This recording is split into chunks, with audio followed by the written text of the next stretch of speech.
Colocar de pé, irmãos, vamos fazer a leitura da palavra de Deus. Eu quero externar os meus agradecimentos a Deus por esta oportunidade de estar conhecendo mais uma partícula dos salvos que vão morar no céu. E já pude sentir a presença de Deus, e eu sou pentecostal e eu vi que a igreja também é pentecostal. Então, nós estamos dentro de um ambiente muito bom e eu me sinto em casa nesta noite. Eu tenho uma palavra ao seu coração e esteja atento àquilo que Deus ministrará sobre a nossa vida. Eu quero fazer os meus agradecimentos ao pastor Valdir, também aos nossos irmãos que nos conhecemos ali ainda em São Lourenço, o irmão Alexandre, enquanto estive ali no Centro Internacional de Missões, a irmã Jussiele, que Deus possa abençoá-los por tudo, em nome de Jesus. Os irmãos, abram a tua Bíblia comigo no Evangelho de Jesus Cristo, segundo escreveu o apóstolo Mateus, capítulo de número 14, a partir do versículo de número 22. Evangelho de Jesus Cristo, segundo escreveu o apóstolo Mateus, capítulo de número 14, versículo de número 22. Quem achou, diga amém. Amém. Que diz assim: e logo ordenou Jesus que os seus discípulos entrassem no barco e fossem adiante para outra banda, enquanto despedia a multidão. E despedida a multidão, subiu ao monte para orar à parte, e chegada já a tarde, estava ali só. E o barco estava já no meio do mar, açoitado pelas ondas, porque o vento era contrário. Mas à quarta vigília da noite, dirigiu-se Jesus para eles, caminhando por cima do mar. Versículo de número 33. Então, aproximando-se os que estavam no barco, e adorando, dizendo: és verdadeiramente o Filho de Deus. E tendo passado para outra banda, chegaram à terra de Genezaré. Pode se assentar em nome de Jesus. Meus irmãos, o texto que nós acabamos de ler na noite de hoje, eu tenho certeza que é de conhecimento de todos os irmãos.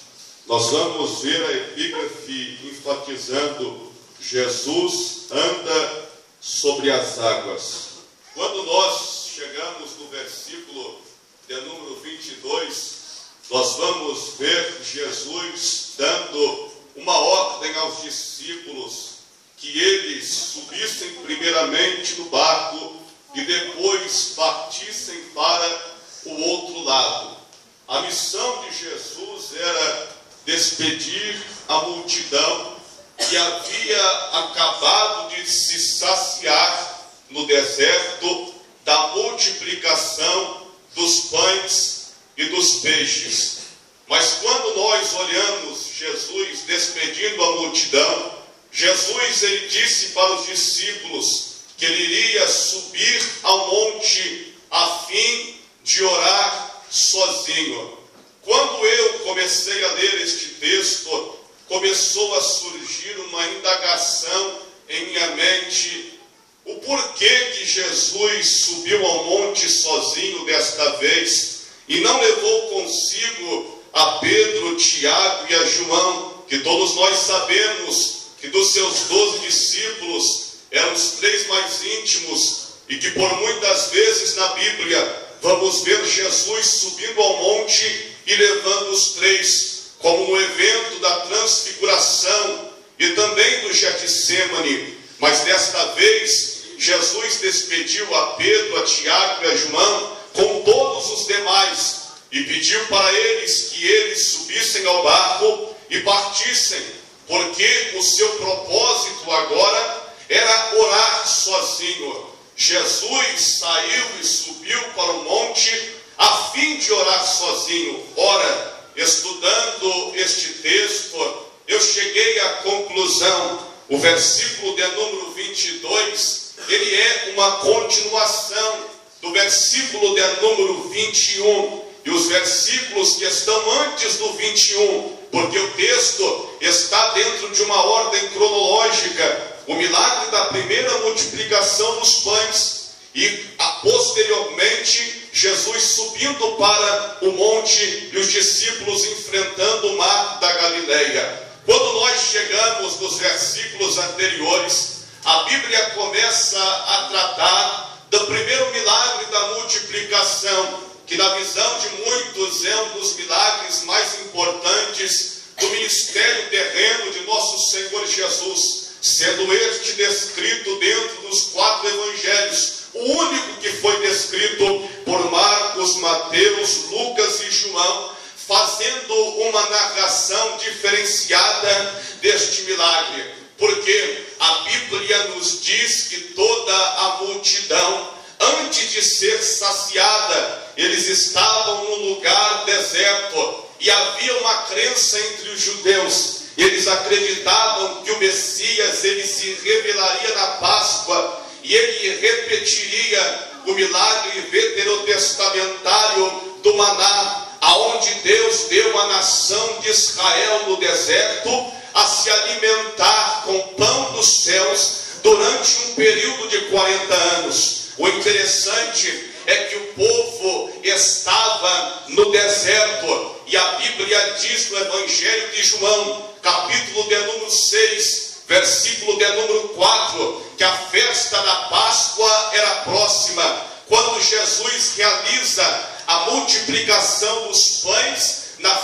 próxima festa da Páscoa, então no versículo 14, a Bíblia diz que muitos creram que ele era o profeta que havia de vir ao mundo. Quando Jesus viu que grande parte da multidão reconheceu que ele era o profeta, a Bíblia diz no versículo 15 do Evangelho de João, capítulo 6, que sabendo ele que a multidão queria arrebatá-lo para fazer dele rei, ele subiu para o monte a fim de orar só. Esta foi a razão, este foi o motivo que levou Jesus a subir para o monte. Os judeus queriam arrebatá-lo para fazer dele rei dos judeus, rei de Israel. Quando ele vai subir para o monte a fim de orar sozinho, os discípulos agora vão tomar outro trajeto,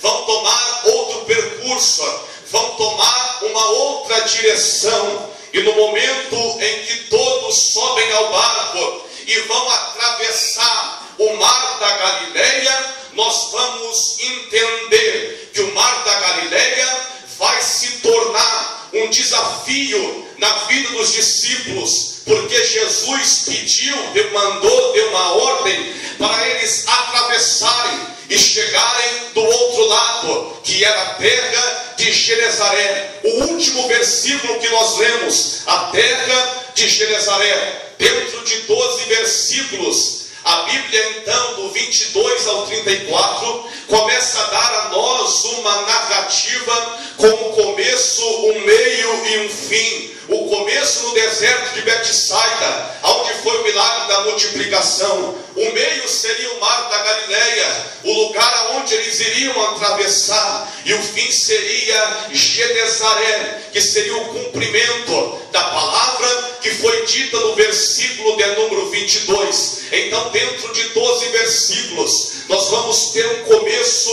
um meio e um fim. Quando os discípulos vão atravessar o mar da Galileia, eu imagino então um olhando para o outro, atemorizados. Pedro olhando para João olhando para Bartolomeu, Bartolomeu olhando para Tomé, Tomé olhando para Filipe, Filipe para André, e assim os 12 discípulos discípulos olhando um para o outro e começando a se atemorizar, porque quando eles vão atravessar o mar da Galileia, era natural ter na Galileia e sobre o mar vendavais, era natural ter sobre o mar da Galileia ventos contrários. É por isso que a Bíblia diz que eles vão sair de Betsaida e atravessar o mar, e o vento vai chegar. O interessante é que Jesus não disse que haveria vento, Jesus não disse que eles iriam enfrentar dificuldade, Jesus não os notificou que eles iriam enfrentar oposições, Jesus não os notificou que eles iriam enfrentar adversidade. Jesus apenas disse: passeis para o outro lado. O que eu entendo com isso?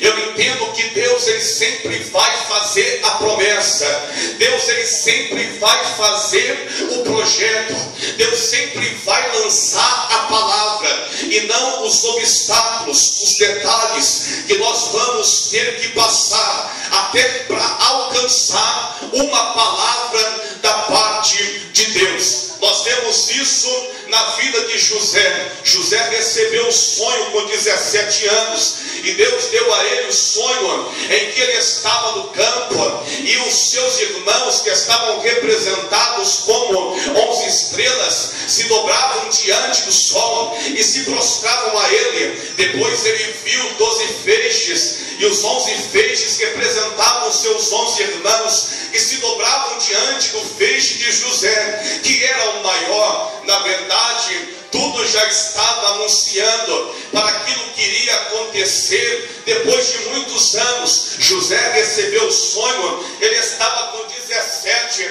ele vai para o Egito, e aquilo só vai concluir depois dos primeiros 7 anos de fome, no primeiro ano de abundância no Egito, que haviam administrado em tudo aquilo que eles ajuntaram no período de bonança. E no primeiro ano de fome, os seus irmãos vão descer ao Egito e vão se prostrar diante de José, pedindo a ele o alimento, porque havia fome na terra. Passou-se muitos anos, a saber, cerca, meus amados irmãos, de 21 anos. Contudo, nós vamos entender que houve o cumprimento daquilo quando ele estava no Egito, mas Deus não mostrou para José que ele seria lançado dentro de uma cova vivo. Deus não mostrou para José que ele sairia foragido à casa de Potifar. Deus não mostrou para José que ele seria lançado no cárcere e interpretaria o sonho do padeiro e do copeiro, aonde mais à frente interpretaria o sonho de Faraó, até então ser feito governador do Egito. Deus não mostrou para José os detalhes, Deus mostrou para ele somente o projeto, mas Deus não mostrou para ele as oposições, as adversidades, as calúnias. Deus não mostrou as pedradas, mas em tudo a Bíblia diz que Deus era com ele, e Deus era com ele na cova, e Deus era com ele na casa de Potifar, e Deus era com ele no cárcere, e Deus era com José no Egito.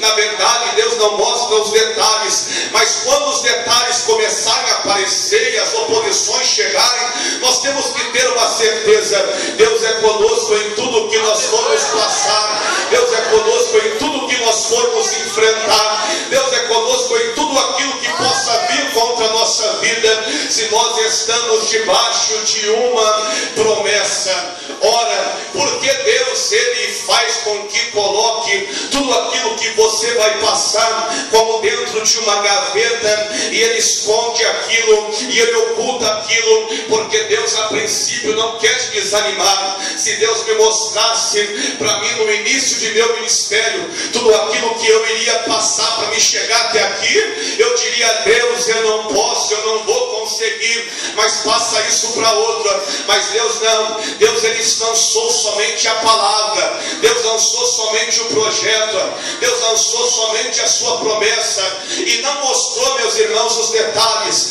para que nós venhamos não desanimar e saber que ele é conosco. Quando os discípulos vão atravessar Bíblia vai nos dizer que o vento então chegou. Percebam que no primeiro evento, em Marcos capítulo de número 4, versículo de número 37, a Bíblia diz que Jesus estava no barco e o vento, acompanhado da tempestade, ela chegou. Jesus estava presente. No segundo evento, que foi de Mateus 14, Jesus ele não estava presente, mas o vento estava presente novamente.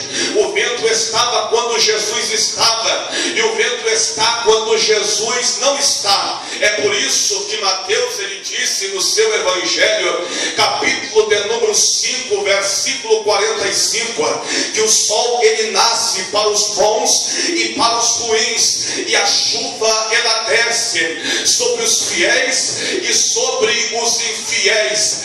Eu entendo com isso que o vento ele vem para aquele que tem Jesus e para aquele que não tem Jesus. A aflição ela chega para aquele que tem a presença dele e para aquele que não tem a presença dele. A dificuldade ela bate sobre aquele que tem Jesus em sua vida e sobre aquele que não tem. O dia mau ele vem sobre os bons e sobre os ruins. Contudo, nós vemos uma diferença. Quando o dia mau ele bate na porta daquele que não tem Jesus, é diferente. Ele se apavora. Nós podemos ver isso no nosso mundo em que nós vivemos, o mundo contemporâneo.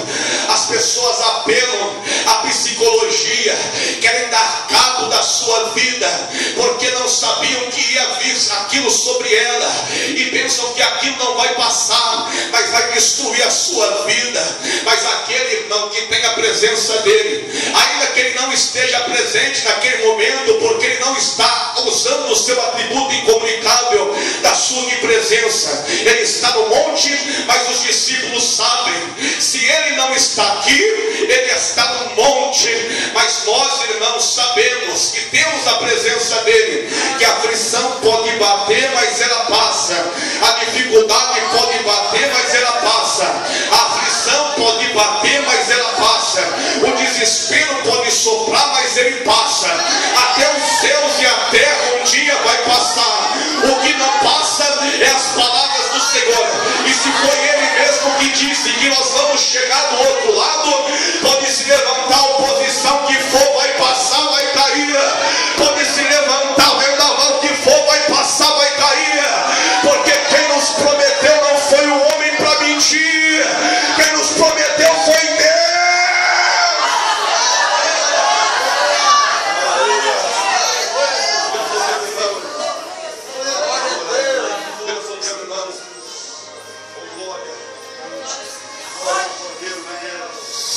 Vira para o teu irmão e diga para ele: você vai chegar do outro lado, porque quem te prometeu foi Deus.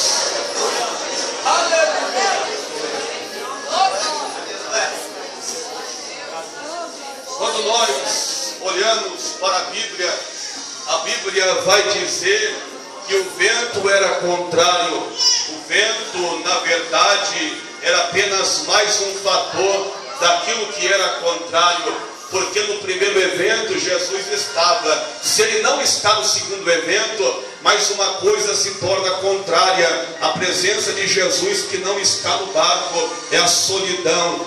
Existia fatores contrários, e no 24 apresenta somente o vento, mas havia o vento, havia solidão, havia aflição de não saberem aonde recorrer, porque no primeiro o vento bateu, era só eles descerem até a polpa do barco, que aquele que estava dormindo como homem, ele se levantaria como Deus, e diria ao vento: cala-te, e ao mar aquieta-te. Mas se não tem Jesus, existe outro fator contrário, que é o desespero de não saber aonde recorrer. Existiam, irmãos, inúmeros fatores. No versículo 24, o vento é um deles, a solidão é outro, o desespero de não saberem aonde recorrer também é outro. Mas no momento em que parece tudo ao contrário, a Bíblia mostra o versículo 25 e apresenta alguém a favor, quando a Bíblia diz que dirigiu-se Jesus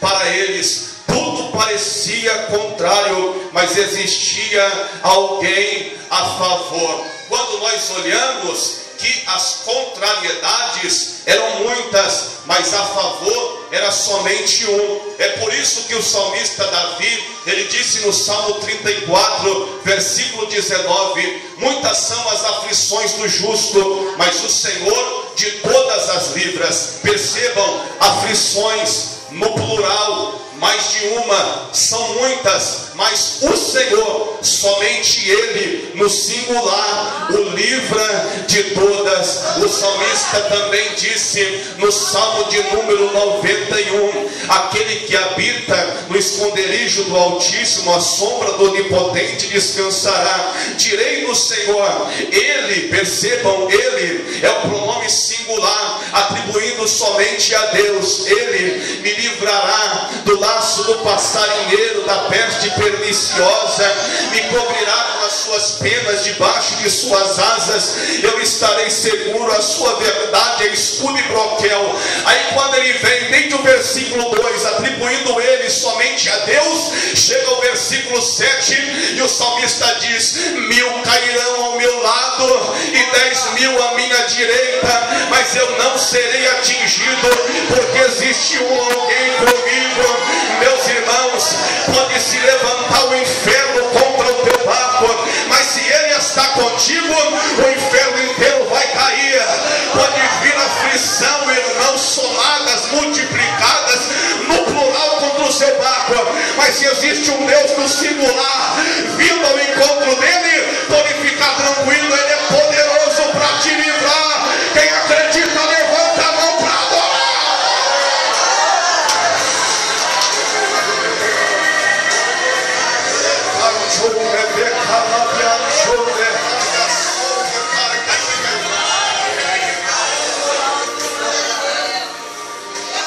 Talvez você que está aqui hoje, aconteceu muitas contrariedades na tua vida, eram coisas que não estavam marcadas no seu papel. Você projetou algo e parece que aquilo se virou contra você, e veio tudo contra aquilo que você projetou. Não era o que você esperava, não era aquilo que você planejava, mas veio contra ti. Mas eu tenho uma palavra e eu libero ela nesta noite. Ainda, irmão, que pareça que tudo está contrário, vai chegar o 25 na tua vida, e o 25 diz que Jesus está se aproximando, está chegando, ele está vindo ao encontro do teu barco aqui hoje, e ele é o teu favor.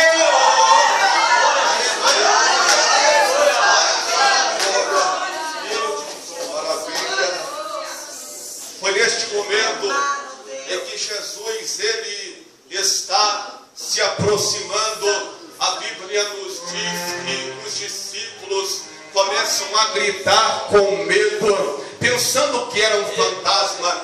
Dentro deste texto nós temos dois tipos de medo. O primeiro medo, um medo coletivo, um medo que todos os discípulos tiveram, porque a Bíblia diz que eles gritaram com medo, pensando que era um fantasma. Este medo é um medo sem conhecimento, ou um medo sem reconhecimento, porque eles não reconheceram que era Jesus. E este medo todos os discípulos tiveram. No momento de grande medo dos discípulos, um medo coletivo, sem reconhecimento, a Bíblia diz para eles não temer, que era ele. No momento em que Jesus disse que era ele, Pedro então ele toma a frente e diz: se tu és o Cristo, manda-me ir ter contigo por sobre as águas. Percebam, irmãos, dentre até aquele momento havia somente dois personagens da Bíblia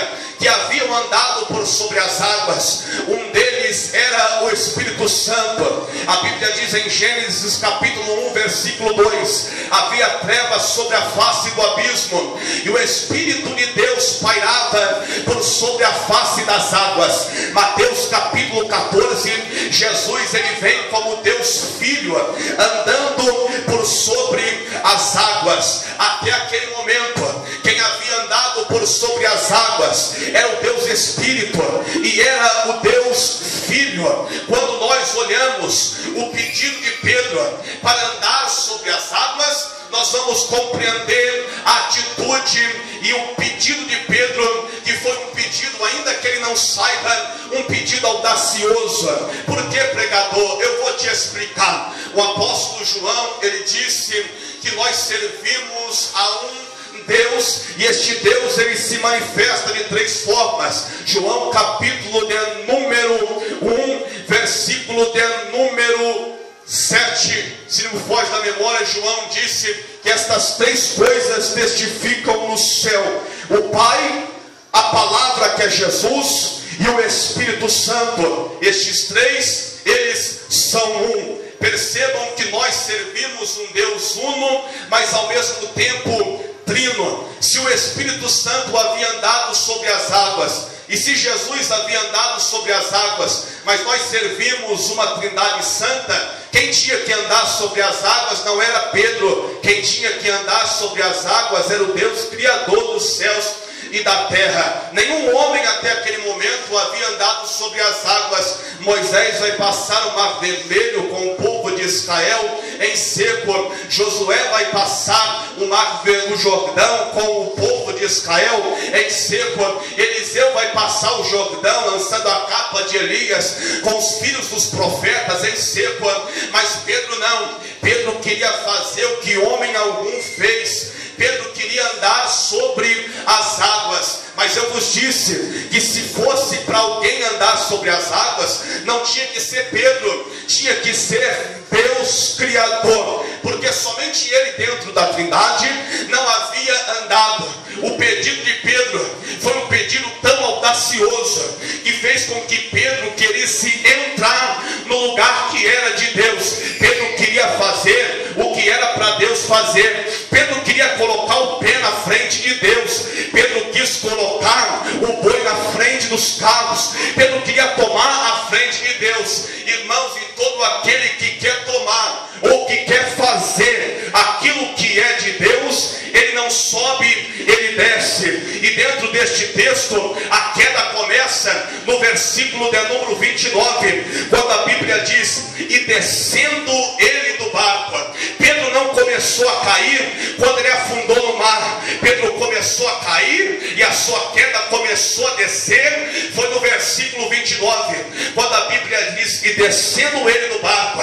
Foi no momento em que ele quis fazer aquilo que era para Deus fazer, que veio a sua primeira queda. Ora, nós vamos entender que Lúcifer queria subir ao céu, e o profeta Isaías disse no capítulo 14, versículo de número 12, ele disse: eu subirei ao céu, acima das estrelas de Deus, exaltarei o meu trono, no monte da congregação me assentarei, e serei semelhante ao Altíssimo. Quando Deus olhou e viu que Lúcifer queria tomar aquilo que era dele, Deus pegou ele, pegou a terça parte e os condenou, e eles desceu. Porque aquele que quer tomar, ou aquele que quer fazer aquilo que é de Deus, aquilo que é para Deus, aquilo que a Deus pertence, ele sempre vai descer e não vai subir. É por isso que muitas pessoas que estão lá em cima e querem fazer aquilo que é de Deus,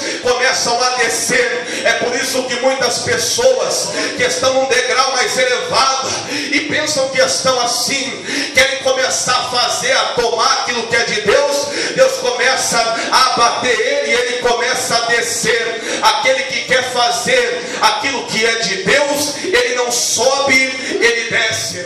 E trazendo aqui no contexto da mensagem que nós estamos ministrando aqui nesta noite, existem situações na nossa vida que não são nossas, mas que são de Deus. Irmão, não queira colocar a mão em problemas que se resolvem de joelhos. É mais fácil você dobrar o seu joelho e dizer: Deus, eu não posso com esta causa, mas esta causa é tua. Quando você entrega na mão de Deus e reconhece que aquilo não é para você, mas aquilo que é dele, aí acontece o contrário. Aquilo que está lá embaixo, Deus pega e coloca lá em cima. Aquilo que para você não tinha solução, Deus faz com que tenha solução solução. Aquilo que aos teus olhos parecia impossível, Deus faz tornar-se possível, porque você não colocou as mãos, os pés, não tomou a frente dele. O erro de Pedro foi querer tomar a frente de Deus, e quando Pedro ele desceu pela misericórdia, a Bíblia diz que ele começou a andar por sobre as águas, e no instante em que ele está olhando para Jesus, Pedro está caminhando, mas a Bíblia diz que quando ele percebe a força do vento, ele começa a afundar, porque enquanto ele está olhando para Jesus, ele prossegue, ele avante, ele vai caminhar, ele vai prosseguir, mas se ele olha para a força do vento, ele começa a naufragar, porque Pedro está dentro do texto do autor aos Hebreus, no capítulo 12, nós que estamos rodeados de uma tão grande nuvem de testemunhas, nós deixamos o pecado e todo o embaraço que tão de perto nos rodeia, e corramos para a carreira que nos está proposta, que nos está aberta, contudo, olhando para Jesus, autor e consumador da nossa fé. O olhar de Pedro estava no alvo, enquanto o olhar de Pedro estava no alvo, ele caminhou, ele avançou, ele prosseguiu, porque a carreira ela estava aberta, mas enquanto ele olhou para a força do vento que estava soprando, ele começou a afundar, começou a submergir. Enquanto nós estivermos olhando para aquele que pode promover a nossa vitória, nós vamos ser vitoriosas, mas se nós começarmos a olhar para aquilo que pode promover nossa derrota, infelizmente nós vamos começar a ser derrotados. Então não tire o olhar nesta noite no alvo, não tire o olhar de Jesus, porque não existe obstáculos, espinhos, pedradas que venham na caminhada te parar, se os teus olhos estão fixos nele. Quando Pedro tirou o olhar e olhou para trás, ele afundou, porque a ordem, irmão, não é olhar para trás, a ordem é sempre olhar para frente, caminhar para frente. Deus disse a Moisés que dissesse ao povo de Israel que marchasse. Paulo disse que ele caminha para o alvo, para a soberana vocação de Deus, e esquece de tudo aquilo que ficou para trás. A mulher de Ló olhou para trás e ficou como estátua. Nesta noite não olhe para aquilo que queira vir da parte de Satanás, da parte de trás, querendo te parar na caminhada, mas continue olhando para Jesus, porque você vai avançar, vai prosseguir, e nada vai poder te parar. Meus irmãos, a Bíblia nos diz que então, quando Pedro percebeu a força do vento, ele começou a afundar, e quando ele afunda, a Bíblia diz no versículo de número 30, que ele sente o vento forte, teve medo, e ele clamou, dizendo: Senhor, salva-me. Pedro então tem o segundo medo deste texto. O primeiro medo, um medo coletivo, que todos os discípulos tiveram. Um segundo medo, um medo individual, um medo que somente Pedro teve. E este medo foi um medo com conhecimento, porque ele já tinha reconhecido que era Jesus. Uma coisa é você temer sem saber quem ele é, uma coisa é você ter medo sabendo quem ele é. E quando Pedro ele temeu, a Bíblia diz que ele orou, e a oração de Pedro foi por salvação. Ele disse: Senhor, salva-me. Quando Pedro ele ora pedindo salvação, Jesus ele vai ter duas atitudes. Primeiro, Jesus vai ouvir a oração de Pedro. Segundo, Jesus vai estender a sua mão. Jesus ouve e estende a sua mão, porque Jesus é aquele que está lá em Isaías 59, eis que os seus ouvidos não estão agravados para não poder ouvir, e nem a sua mão encolhida para não poder salvar. Pedro orou, Jesus ouviu e estendeu a sua mão. O interessante é que eu vou compreender através da Bíblia que sempre vai haver uma oração, para haver depois da oração o estender das mãos de Deus. A oração, ela move a mão de Deus, e eu entendo isso através da Bíblia, Porque a Bíblia nos diz, Moisés escrevendo Deuteronômio capítulo 26, versículo de número 8, ele disse que Deus arrancou Israel do Egito com mão forte e com braço estendido. Mas todos se esquecem que antes de tudo isso, ainda quando Israel estava cativo no Egito, a Bíblia diz em Êxodo capítulo 2, versículo de número 23, que o povo clamou, suspirou e gemeu, e Deus ouviu o clamor, o gemido e o suspiro do seu povo. Aí lá na frente Moisés escreve: e Deus arrancou Israel do Egito com mão forte. Mas primeiro teve uma oração lá atrás. O salmista Davi também diz, num salmo muito conhecido, o Salmo 40, ele disse: esperei com paciência no Senhor, e o Senhor se inclinou para mim, e ouviu o meu clamor, ele então tirou-me, em outras palavras, arrancou-me, ele estendeu a sua mão e tirou-me de um charco de lodo, de um lago horrível, ele firmou os meus pés sobre uma rocha, e pôs um novo cântico na minha boca. Mas irmãos, antes de acontecer o estender das mãos de Deus, nós sempre vamos ver na Bíblia uma oração, porque a oração precede tudo isso.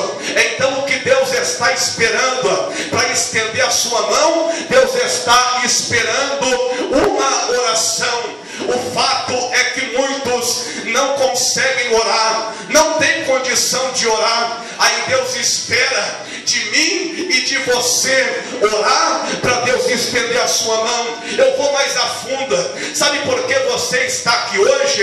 É porque lá atrás, ainda quando nós estávamos no vício, no álcool, nas drogas, na prostituição, na idolatria, havia alguém dentro da igreja orando e dizendo: Deus, vai ao encontro daquele que está afundando no vício, vai ao encontro daquele que está afundando na maconha, vai ao encontro daquele que está afundando na idolatria, na criminalidade, na prostituição.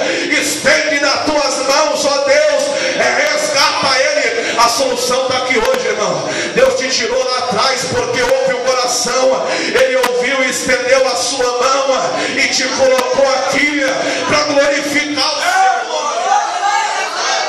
Levanta a tua mão, irmão, porque existe o Espírito de Deus, ele está aqui. Existem pessoas dentro da tua família e você sabe bem que precisa de salvação. E existe uma oração que se chama oração por salvação. E essa oração faz Deus ouvir e estender a sua mão. O diabo está dizendo que ele vai morrer afundado lá naquela condição.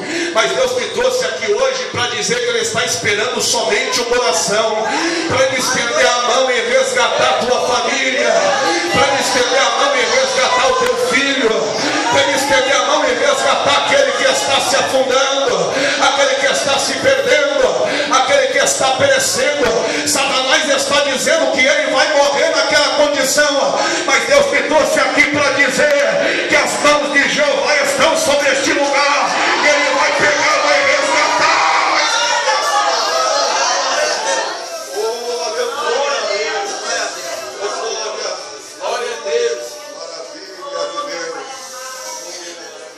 Ele vai estender a sua mão. Enquanto existe uma mão levantada para cima, existe uma mão do céu que está estendida aqui para baixo. Enquanto existe uma oração, Jesus ainda está ouvindo e estendendo a sua mão. Quando ele estende a sua mão e pega Pedro, então ele vai puxá-lo. E ele vai então começar a caminhar com Pedro. E a Bíblia diz que ele vai subir no barco. E quando ele sobe no barco, chega ao versículo de número 31, ele estende a mão. Versículo de número 32, a Bíblia diz que ele subiu para o barco e o vento se aquietou. O fato é que no primeiro evento, Jesus lançou a palavra. Jesus disse ao vento e ao mar para se aquietar e para se acalmar. Agora no segundo evento, Jesus ele não fala nada. Jesus somente subiu ao barco. E a presença dele no barco foi o suficiente para o vento se aquietar. No primeiro evento Jesus falou, no segundo Jesus não falou. Ora ele fala, ora ele não fala, ora ele lança a palavra, ora ele age em silêncio. Porque quando Deus quer falar, ele fala, mas quando quer se aquietar, ele também se aquieta. Mas o interessante é que Deus prova-nos que somente a sua presença conosco já é o suficiente para nós recebermos aquilo que nós precisávamos. Porque existe muita gente que está correndo atrás de profeta para ouvir aquilo que Deus tem a falar através da boca dele, porque parece que Deus não fala mais com determinada pessoa, mas nós nos esquecemos, irmãos, que somente a presença dele em nossas vidas é o suficiente. Deus disse para Moisés: a minha presença será contigo, pode descansar, não precisa se aquietar, ficar desinquieto, temeroso, correndo, desesperado. Descansa, a minha presença será contigo. Irmãos, o filho pródigo na Bíblia, ele foi um homem restaurado, e foi um homem que não ouviu a voz de seu pai. Nós vemos isso quando ele pede a herança, o pai reparte para os dois. O filho mais novo vai ir, vai voltar. Quando ele volta, o pai vai ver, vai correr, vai abraçar, vai beijar, vai virar para o servo e vai falar com o servo, dizendo: trazer o novilho, a sandália, o anel e a veste. Depois o filho mais velho vai voltar do campo, o pai vai dialogar com o mais velho, dizendo que ele estava morto e havia revivido. O filho mais novo, ele não ouviu a voz do pai. O filho mais novo não teve, irmãos, o privilégio de ouvir o pai falando com ele. Mas o interessante é que somente a presença do pai na vida do filho foi o suficiente para restaurar aquele que estava perdido. Irmãos, nesta noite, Deus, ele é tão misericordioso que ele te trouxe aqui e ele está falando contigo através da palavra que eu vim trazer. E eu ainda venho mais além, dizer que a presença de Deus, ela te encontrou aqui hoje no santuário. Então Deus fez uma junção tanto de Marcos 4 como de Mateus 14. Ele é aquele que tanto fala contigo nesta noite, como a sua presença se encontra novamente sobre o teu barco. Meu querido, talvez você esteja aqui hoje dizendo: pregador, parece que eu não ouço mais a voz de Deus. A comunhão, a intimidade que eu tinha, parece que eu não tenho. Parece que o primeiro amor eu perdi. Parece que o diálogo que eu tenho com Deus eu não tenho. Meu irmão, eu venho te dizer que este é o processo do silêncio. E o processo do silêncio, ele dói. O processo do silêncio, ele dói mesmo. Mas eu venho como profeta te dizer que o mais importante é que a presença de Deus, ela permanece sobre a sua vida. E mais cedo ou mais tarde esse silêncio vai passar. Jeová vai bradar e vai voltar a falar conosco. O fato é que ele vai subir ao barco e o suficiente alcançou você, porque a presença dele está em nosso meio.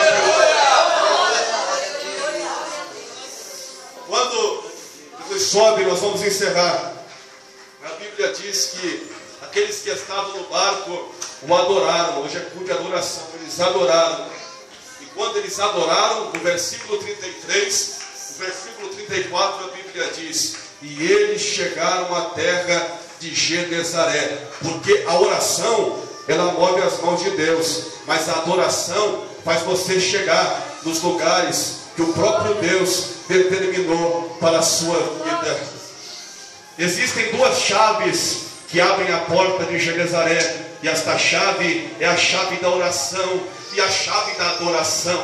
O interessante é que eles adoraram para chegarem na cidade da promessa. O fato, irmãos, é que a verdadeira adoração não é uma adoração que você o adora somente quando o vento passou e a bonança chegou. O verdadeiro adorador é aquele que adora no meio do vento, é aquele que adora no meio da bonança. Ele adora quando a porta está fechada e adora quando a porta está aberta. O verdadeiro adorador adora quando tudo está ruim e quando tudo está bom, quando tudo parece que está dando certo e quando tudo parece que está dando errado. Quando eles adoraram, então a porta de Genezaré, que é a porta da cidade da promessa, abriu e eles entraram na cidade da promessa. Se coloque de pé em nome de Jesus. Sabe por quê, irmãos? A chave de nós adorarmos e alcançarmos a sua promessa, para nós chegarmos em Genezaré, é adorarmos a Ele em toda e qualquer circunstância, porque o verdadeiro adorador, ele não adora a Deus por aquilo que ele pode fazer. O verdadeiro adorador adora a Deus por aquilo que Ele é. E quando você entender que você vai começar, e eu também, adorarmos a Deus por aquilo que Ele é, nós vamos começar a alcançar Genezaré. Nós vamos começar a chegar na promessa de Deus para a nossa vida. Quando nós reconhecermos Ele, adorando como Ele é. Eu tive a oportunidade, alguns meses atrás, de estar na cidade de São Paulo. Eu vou dar esse testemunho para nós encerrarmos. E eu estive em São Paulo ministrando ali, e numa noite não fui eu que ministrei, mas foi um determinado pastor. E ao final da pregação, o pastor, dirigente da igreja, ele chamou todos aqueles que estavam enfermos para virem até a frente, receberem oração. Então se deslocou muitas pessoas e vieram até a frente do altar. Eu estava em cima e o pastor me disse: desce para orar por aqueles que estão enfermos. Então eu desci, irmãos, e quando eu desci para orar com uma pessoa, eu orei por um determinado senhor, e aquele senhor, ele tinha deficiência visual, ele era cego, ele não enxergava, e eu comecei a orar por ele, e eu comecei a ministrar sobre ele, dizendo: Deus, o Senhor nos disse: e colocarei as mãos sobre os enfermos e os curarão. E eu coloquei a minha mão, e eu comecei a orar, eu comecei a ministrar, eu comecei a pedir a Deus incessantemente que Deus curasse aquele homem. Irmão, mas nós temos que entender que a vontade de Deus muitas vezes não é a nossa vontade. E quando eu terminei de orar, então eu terminei a oração e eu voltei para o meu lugar em cima do altar. Eu estava com a minha Bíblia, e eu peguei a minha Bíblia, eu coloquei aqui. E quando, irmãos, eu coloquei aqui, eu prestei atenção naquele homem, que aquele homem voltou para o seu lugar, não foi curado, continuou cego, mas ele voltou dando glória, ele voltou dando aleluia, ele voltou falando em línguas estranhas. Eu peguei a minha Bíblia e eu coloquei aqui, e eu reclinei a minha cabeça, e eu comecei a chorar. Eu disse: Deus, porque o Senhor não curou. Eu disse: Deus, porque o Senhor não operou o milagre. Aí Deus me disse, irmãos, da seguinte forma: este homem é um homem para ficar como testemunha de que existem ainda pessoas na terra que me adoram não por aquilo que eu posso fazer, mas me adoram por aquilo que eu sou, por aquilo que eu represento. Irmãos, o verdadeiro adorador é aquele que adora a Deus por aquilo que Ele é. Tem adorador aqui nesta noite, irmão? Deixa eu perguntar se tem. Deixa eu perguntar se tem. Irmão, conserva na tua vida a chave da oração e conserve a chave da adoração. Porque enquanto muitos estão pensando que tu vai morrer no meio deste mar, que tu vai morrer no meio desta prova, que tu vai morrer no meio desta aflição, que tu vai morrer no meio desta dificuldade, eu venho nesta noite como profeta te dizer que você vai chegar na cidade da promessa. Os teus olhos vão contemplar a palavra de Deus se cumprindo na sua vida. Você verá a salvação do teu lar. A promessa não caiu por terra. Você verá a tua casa própria, os preparativos do teu casamento vai chegar. Você verá a provisão de Deus alcançando a tua vida. A promessa de Deus da tua vida continua de pé, e as portas de Genezaré estão abertas para nós entrarmos, para nós avançarmos, para nós rompermos este mar, para nós chegarmos na promessa de Deus para a nossa vida. Aleluia, aleluia, aleluia. A esposa do Senhor, Ana Lúcia, vai estar louvando o Senhor. Aleluia. Os irmãos estão sentindo a presença de Deus. Glória a Deus. Glória a Deus.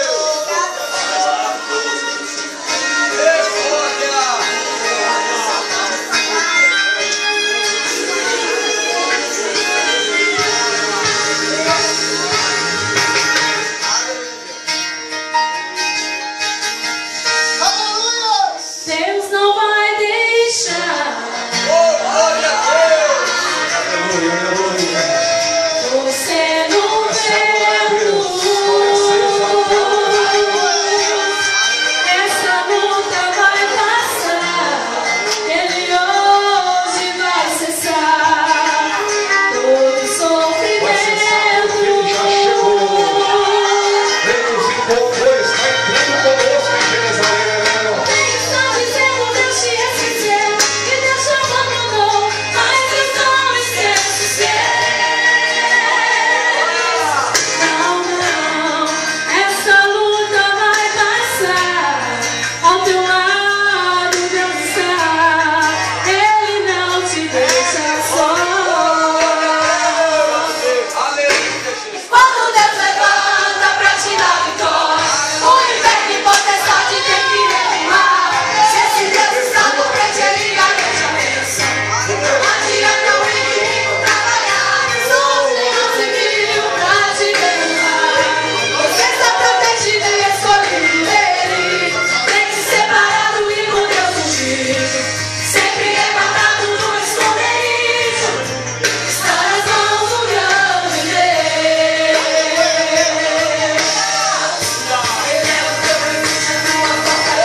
Separado e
do seis, glória do Senhor. Glória a Deus, aleluia. Senhor, a nossa vitória, a nossa bandeira. Glória a Deus, aleluia.